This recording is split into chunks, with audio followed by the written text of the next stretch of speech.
Hello, everyone. A unexpected event had to take me out of the classroom and out of the state. So I'm recording this lecture to help you to learn about food and religion. And that's what our current chapter is focused on. We had covered some of these slides already, so I'm going to skip those and fast forward to the one that we need to focus on.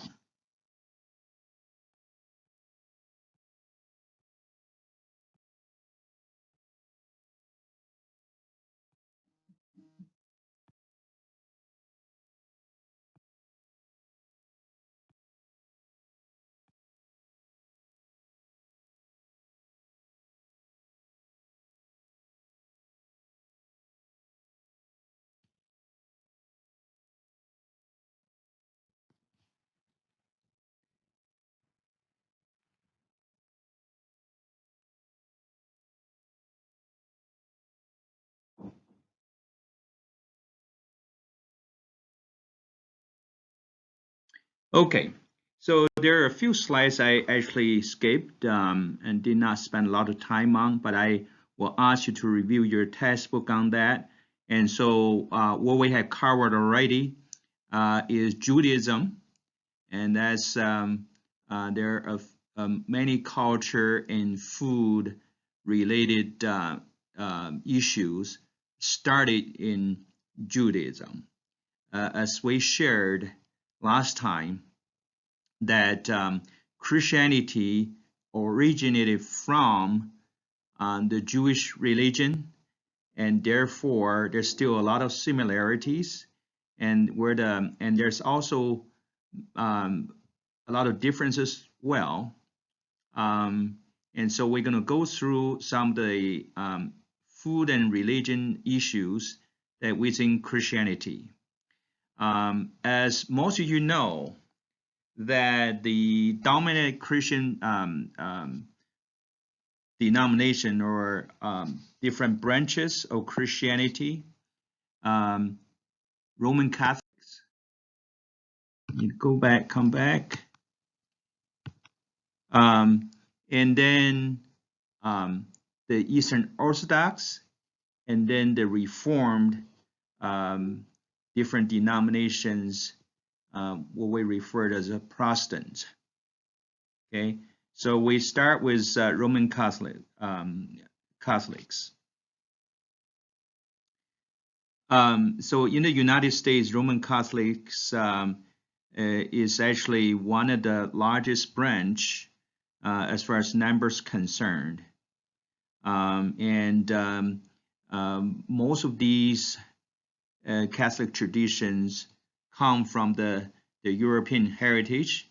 And some of you in the classroom may consider yourself as the follower in that Roman Catholic faith. I'm sure that you can share a lot of issues that with your classmates during your small group discussions. And so these are the different feast days that actually a lot of you in the society, a lot of us actually celebrate. And so the most important holiday, at least in this country, is Christmas. And that's, everyone know that's to celebrate the birth of Christ. And then Easter season, and that's you celebrate Christ's death and resurrection. And there's a lot of other days that this is something that is probably a dominant culture, even though their origins come from Roman Catholics. But a lot of these have biblical roots, what is being celebrated. So I'm not going to go into all the details, but if any of you have any questions regarding this, you can either find it in the textbook or we can talk about at a later time.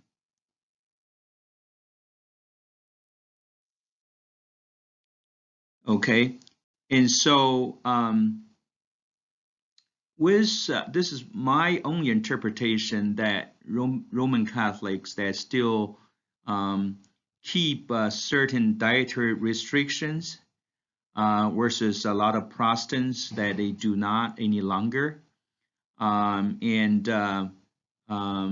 So about the one of the practices is fasting, and different individuals or different Catholics have different approach how they fast, but the probably the most obvious or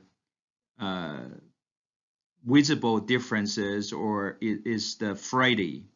If you go to cafeteria and even the cafeteria now on our campus, on Fridays you tend to have seafoods being served, whether that's mostly fish, because some Catholics avoid eating meat on Fridays. Okay, that's a lot of you already know about that. And then the other significant part of the dietary influence of Catholic is during Lent. That's the days that before Easter, and then people tend to fast and eat one meal a day, and during that Lent period.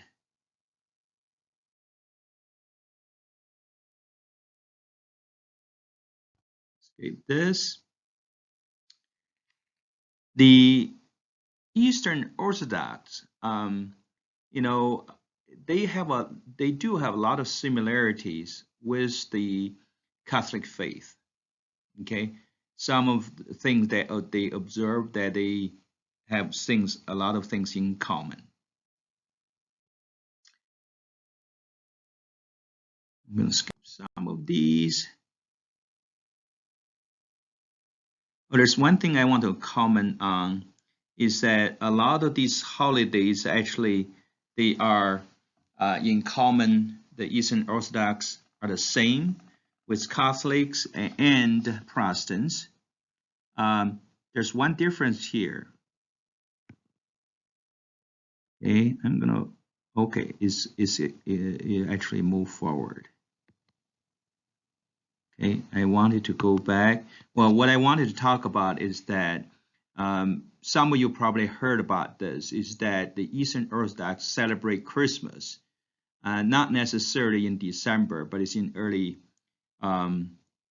early January, and sometimes January 6th. Oh, here, there is, yeah.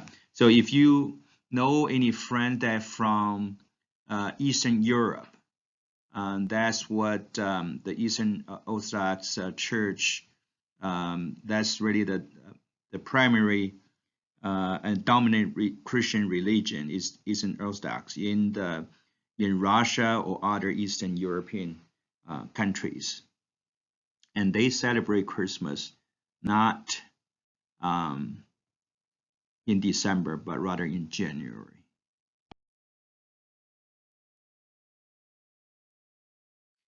And the Protestants, this is a lot of you that familiar with the church history, that you will know this has come from Reformation. This is the time that some of the followers of the Christian faith broke away from the Roman Catholics, and then it's led by Martin Luther,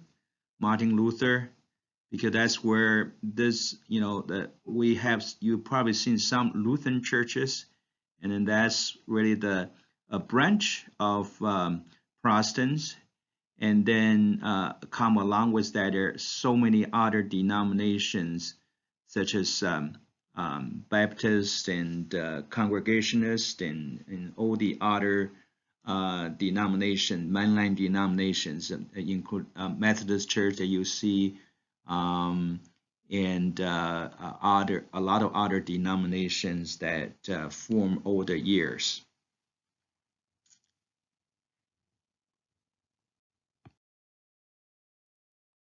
And so here's a list of Protestant denominations, and this by no means is exhaustive, because there are many other denominations or branch of denominations get themselves separated because of their interpretation of a specific scripture or part of the Bible, and that's why there are so many denominations.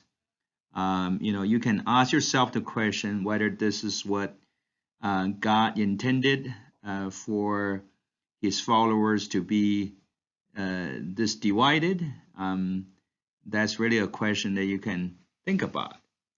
Okay, and so not only that there's this denominations, but under each denomination you have people have very different opinions, and therefore there's further denominations within a denomination. For example, in this region of the country, we have a lot of Baptist churches that you see, the physical structure in street corners, and many of you are probably going to these Baptist churches to worship, but you know that even different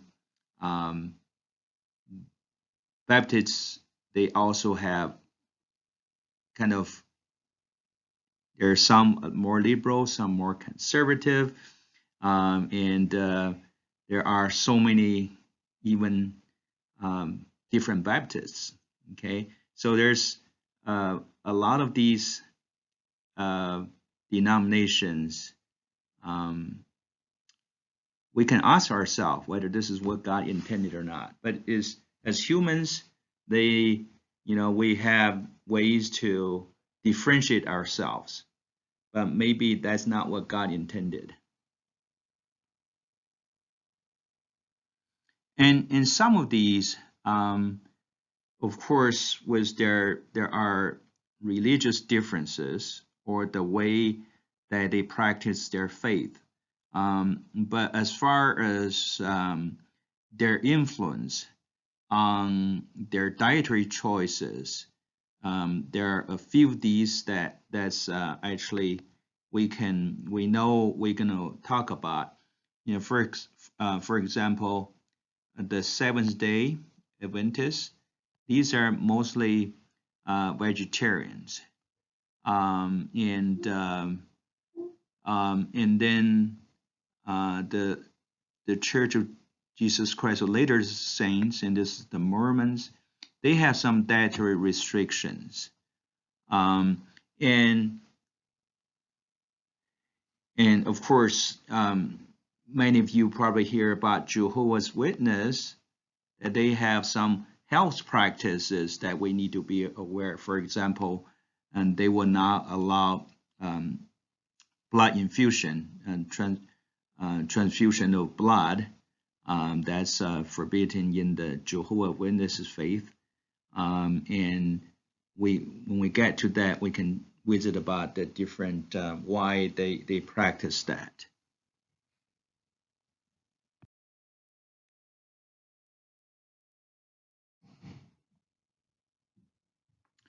Okay, I'm going to skip this. Oh, this slide is about Mormons. One thing that I need to talk about the Mormons is that their dietary practice. Number one is really the alcohol issue, is that overwhelming majority of Mormons, they do not drink alcoholic beverages. Okay, and then the other things that they want to stay away from is anything that's considered stimulants. For example, the caffeine in coffee and tea, they do not partake those. So if any of you that in the classroom practice this faith, and then we welcome you to share your experience with the rest of the class. And what these slides talk about, the history of Mormonism, then you can read about this in your textbook. Yeah, the Seventh-day Adventists, because the group of the Christians that they focus on, they pay a lot of attention to which day they to worship. The seventh day, that means Saturday, and so they, the follower of this denomination, and they felt that you need to worship God on the Sabbath, not on Sunday, which is the first day of the week, according to the way they interpret the calendar. And then come along with that, they also, the majority of the Protestants, they would think that Christ fulfilled a lot of these food regulations that issued in the Old Testament. And so they will focus on the freedom that they have in Christ, so they do not restrict themselves in what they eat and what they drink.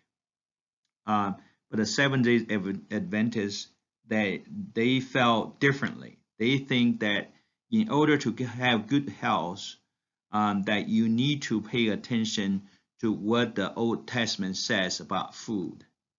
And so, some followers of this denomination, they do not eat any meat. If they do, they will follow closely what the Bible says, what can be eaten, what cannot be eaten, as we talk about the other day. Okay.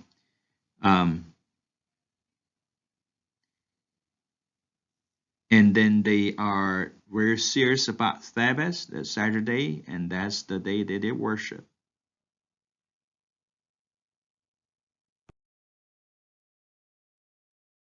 Okay, so before we move to Islam, I just want to make a few comments about the so-called mainline Protestants church. There's not really a lot of food restrictions practiced by the mainlines of Protestant Christians. Maybe with one exception is the issue of drinking alcoholic beverages. And even, I'm sure, even among you, that within this classroom, that you will probably have different opinions. Okay, and so so my own opinion is that that's really between you and your God.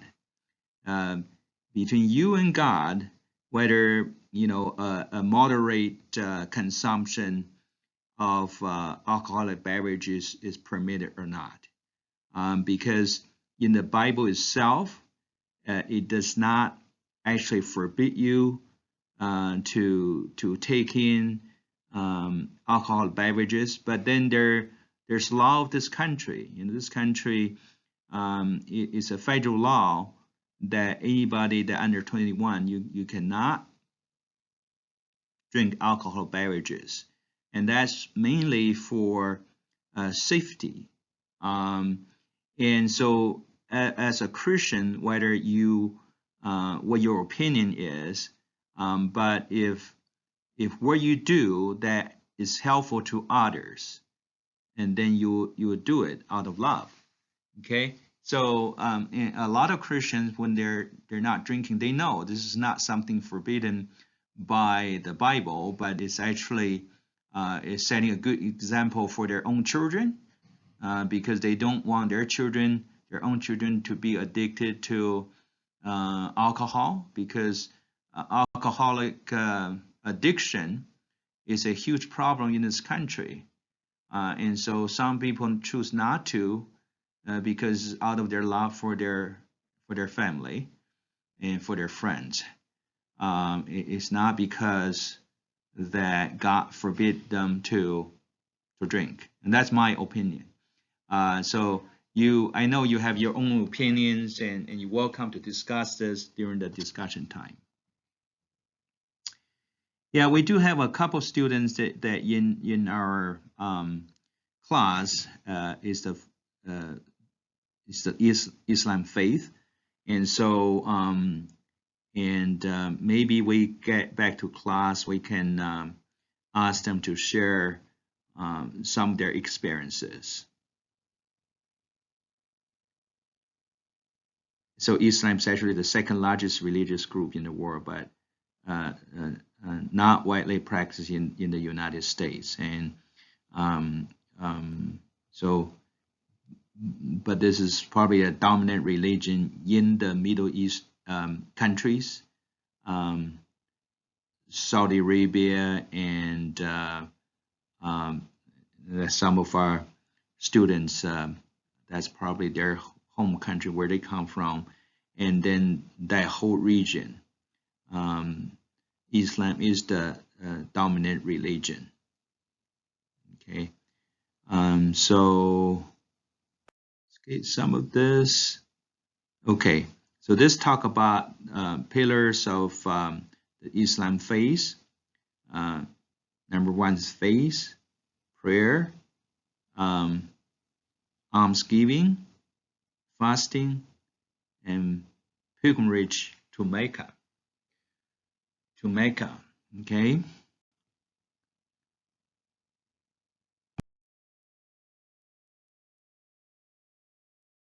Okay, and so I'm really not an expert about the different sects or denominations within the Islam, but what we often hear the most is Sunnis and Shiites. So the first two is that we often hear is being talked about, because of in the news we hear a lot about that, and then you can read about the other two in the textbooks.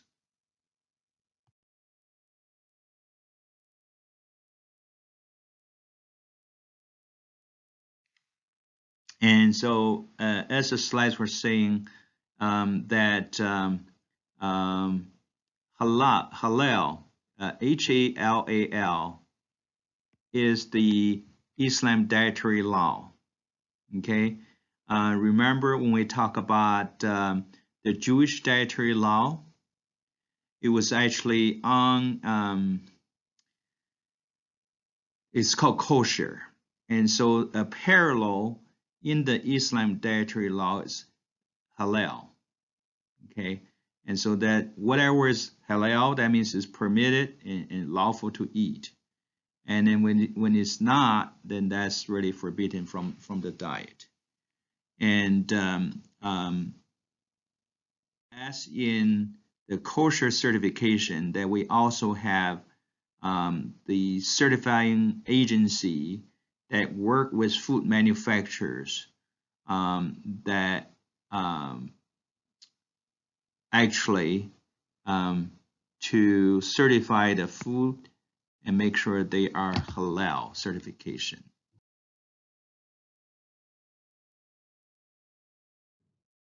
As we talked about before, is that the Islam faith religion, what kind of food that allowed, what food is not allowed, is quite similar to Judaism. Okay, because whether that's the Old Testament, the Bible, Quran, their sources actually have a lot of things that were similar. The most dominant thing that for the halal food law is that pigs are not allowed, and four-footed animals that catch their prey with their mouths, that those are not allowed. Birds of prey, and those are that seize their prey with their talons, and any byproducts of them are not allowed. So this is quite similar in the kosher law. And then they also need the animal to be humanely slaughtered and the blood drained out of the animals. That's very similar. So blood products is not allowed. Is very similar. Even some, and those of you that are familiar with the Bible, you know that the mainline Protestant Christians, there's not that many things are forbidden, but actually there were a story that actually blood products are forbidden even for Christians. Alcoholic beverages and intoxicating drugs, and that's it's not allowed in the Islam religion, and that's quite a difference between, alcohol is allowed in the kosher law, but sometime during period of time that the yeast is not allowed. And as far as alcohol concerned, that the Islam religion is probably the most strict in forbidding alcohol to be from consumption.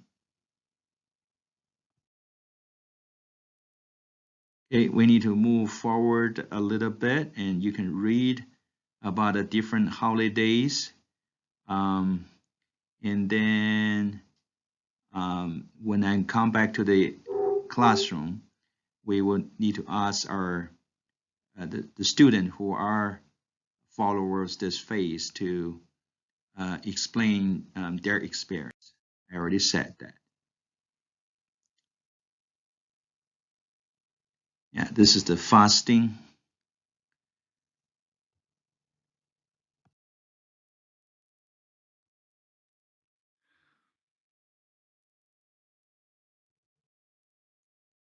Okay, before we start with these Eastern religions, I just want to summarize with the Judaism, Christianity, and Islam. All these three major religions, they worship one single God, okay, one God. But then when you get into the Eastern religions, that start to be different, because then you have multiple gods, and that's the major difference between the Western, so-called Western, so-called Eastern. Hinduism, we're not going to get into too much details over the slides. You probably have a chance to read in your textbook about what Hinduism about. The Hinduism is the oldest religion in the world,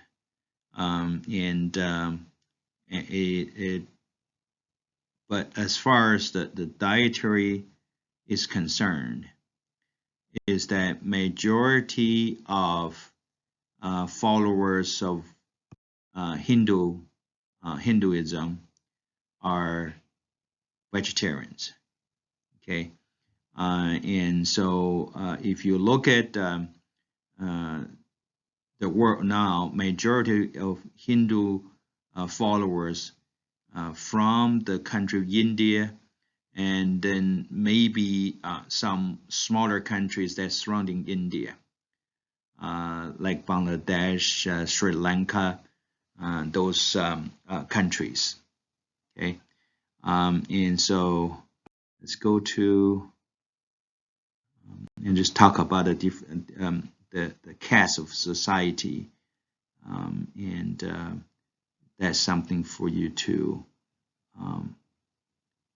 recognize that, and see. Yeah, this is something that we just talk about. Hindu avoid foods believed to hamper development of body or mental abilities. Dietary restrictions everywhere among the castes, and many are vegetarians. The cow is considered sacred, not killed, not eaten. One thing about vegetarianism, that among Hindus, even though they are vegetarians, but they a lot of them they do consume dairy products. Okay, dairy product they have no problem with, because they feel that milk, by drinking milk, you're not sacrificing any lives, and so that's the difference between Hindu vegetarianism and other vegetarians. They talk about some of the feast days, some of the fast days.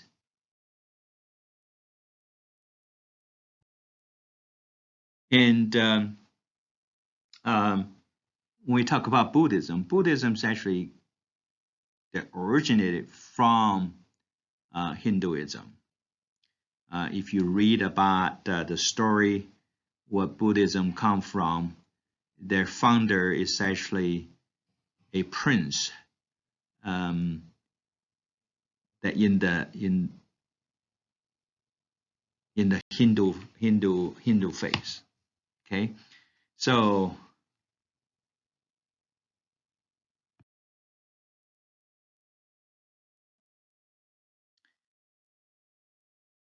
and you can read about these Four Noble Truths of the Buddhism religion, and then the 5 precepts: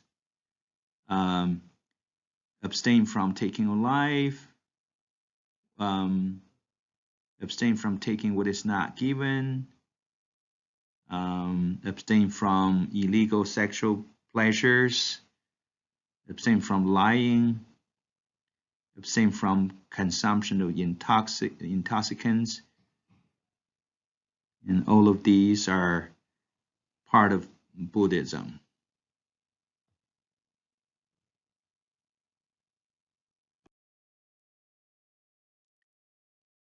And here's what they consider as Buddhism will of law. And let's go to the next.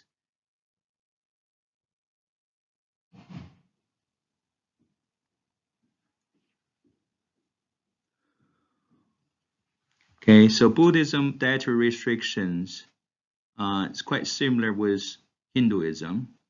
So many followers are lacto-ovo, that means dairy, and eggs, vegetarian. That means they eat they do not eat animal products except dairy and eggs.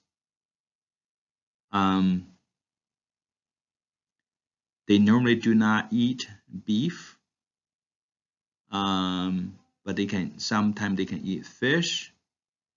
And I have known some Buddhism followers have their own routine, set up their own routine, what day they eat, what kind of whether they eat fish or they eat animals not at all, or some of the days is really they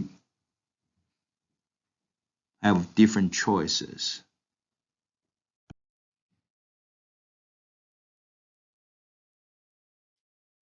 Okay, so before we leave Buddhism, is that there's another Eastern religion that your textbook does not touch on so much is Taoism. Taoism, T-A-O. Okay, and so what Taoism is this is mainly practiced in East Asia. It pursues the idea of Tao. Okay, so Tao, I'm sorry, I'm going to write the Chinese character here. What this means is actually Lao. Okay, so these Asian, mostly Chinese and Japanese, they are pursuing nature law, and they want to live their life according to the nature of law. Okay, so that's what Taoism is. Okay, and so this particular word is actually appear in the Bible, and this is actually translated to word. Okay, so those of you familiar with the Bible, you understand, and so it's really interesting to explore Taoism, but throughout the history, the Taoism is actually being combined with Buddhism. Okay, so so really one recent movement of some we will call that religious sect is and there are illegal religious organizations within China. They refer themselves as Fa Lun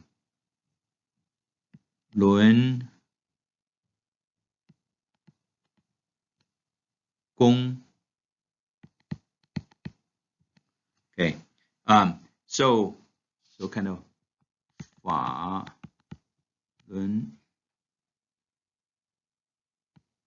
Gong. Okay, so this is the religious sect that they practice both Buddhism and Taoism, and sometimes they actually borrow some things from the Bible as well. So it kind of, you probably heard from your parents about the New Age movements. So kind of like that. And they're being severely persecuted by the Chinese government, the Chinese Communist government, and this is something that's a religious sect that practice. They're combining a lot of stuff. It's kind of like New Age, but they themselves, they don't see that they are New Age. Okay, so you probably still have a lot of questions regarding food and religion, but when I get back to the classroom, we can discuss some of the questions you may already have. And then I will also post some assignments and tell you the way that you need to have some discussion and finish your assignments for this chapter of food and religion. And so this is how much time we're going to spend on this PowerPoint. Thank you for your patience.